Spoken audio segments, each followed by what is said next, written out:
Bismillahirrahmanirrahim. Elhamdülillah ve salatu ve selamu ala Resulillah amma ba'd. Assalamu alaikum ve rahmetullahi ve berekatuhu. Hürmetlik ustazlar ve qarindoshlar.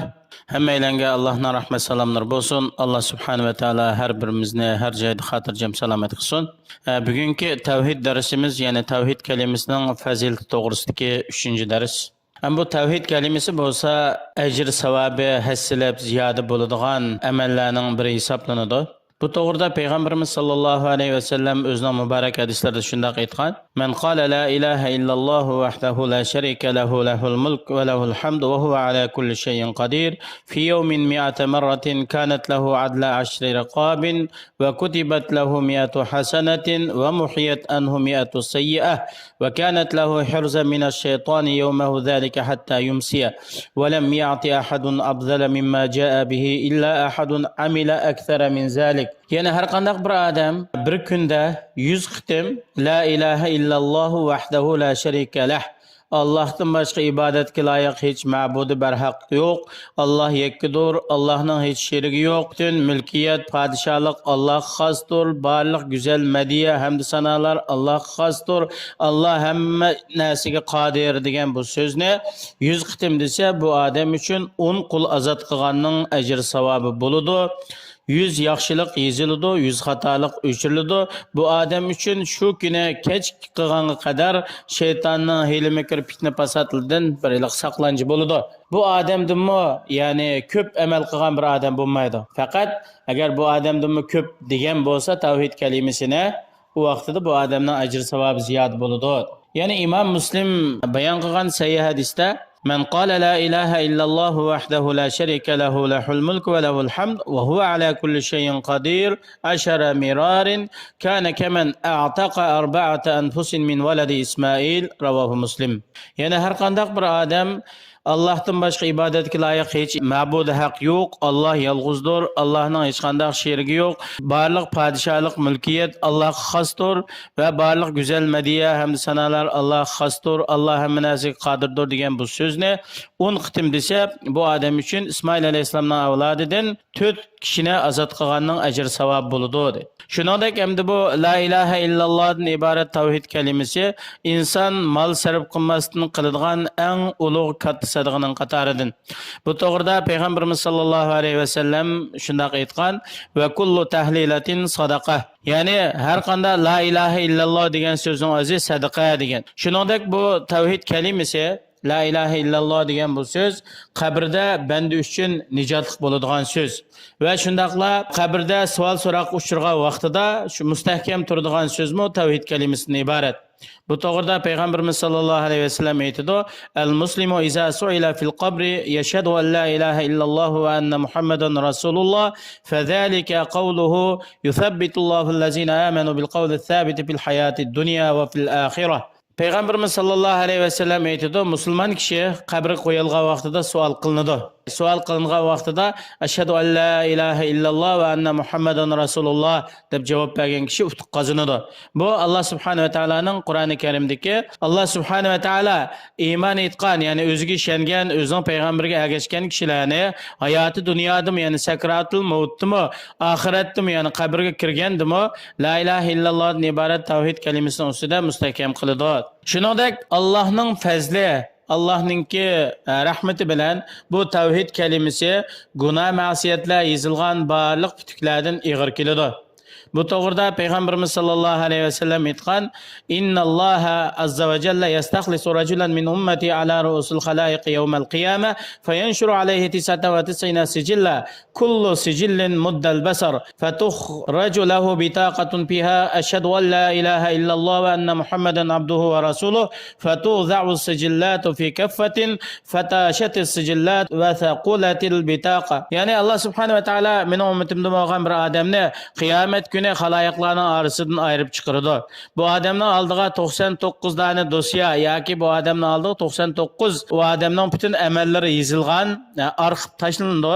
Har bir dosya insonning ko'zi yetkusiz shundoq ko'p. Bu odam uchun ashhadu an la ilaha illalloh va anna muhammadan abduhu va rasuluhu deb yozilgan bir tal kart chiqariladi. Shuning bilan bu odamning gunohlari yozilgan dosyalar, ya'ni arxivlar betaraf qo'yiladi. La ilaha illalloh kalimasi yozilgan kart Tarozi mizonning betaraf qo'yiladi.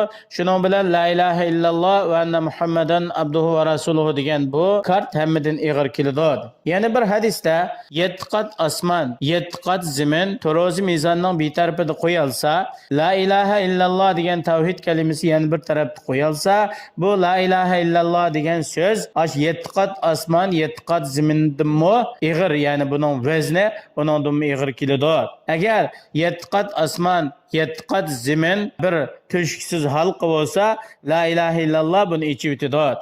Ham bu tavhid ahli şüfa'a, Allah'ın huzuridagi shafaatchilar. Bular uchun Allohning huzurida bir ahdi var. Allah subhanahu va taolo Qur'oni Karimda aytadi: "La yamlikuna shafa'ata illa man ittaxaza inda-r-rahmani ahda." Ya'ni qiyomat kuni Allohning huzurida Allah ahdi qilgan, Allah ruxsat qilgan kishidan boshqa hech kim shafaat qilish huquqiga ega bo'lmaydi.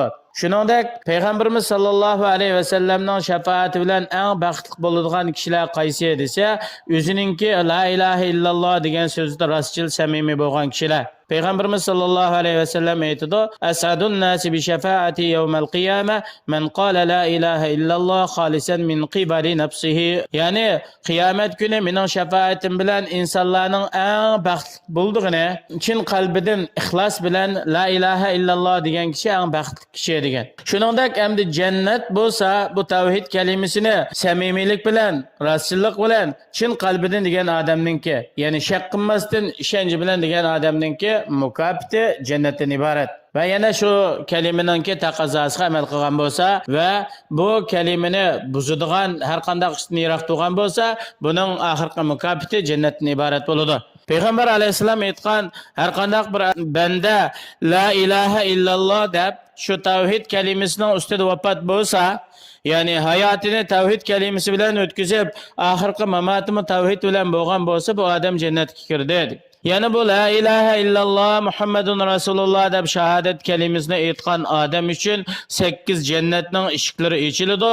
Bu eshiklarning qaysidan xolis kiradi? Balki har qanday odam shu la ilaha illalloh Muhammedun Resulullah degan so'zida samimiy bo'lsa, bu so'zning taqozosi bo'yicha amal qilsa, bu odamga do'zax o'ti yetmaydi.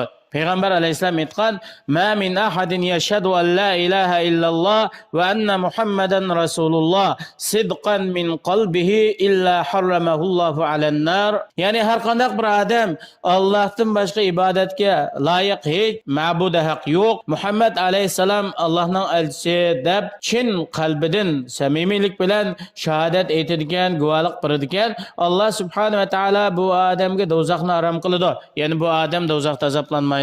Shuningdek, Allah subhanahu va taolo iymondan zarra miqdori, ya'ni qalbida zarra miqdori iymon bo'lgan va shu tavhid kalimasini degan kishini shu so'z bilan do'zaxdan chiqaradi.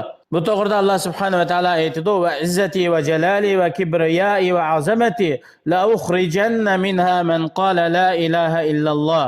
Mening izzatim, mening ulug'liqim, mening kattaliqim, mening cho'ngliqim bilan qasamki, men albatta la ilaha illalloh degan kishini do'zaxdan chiqarman. Hamda bu tavhid kalimasininki nihoyatda muhim ekanligi insonning hayotining har bir minut sekundlarida namoyanda bo'ladi.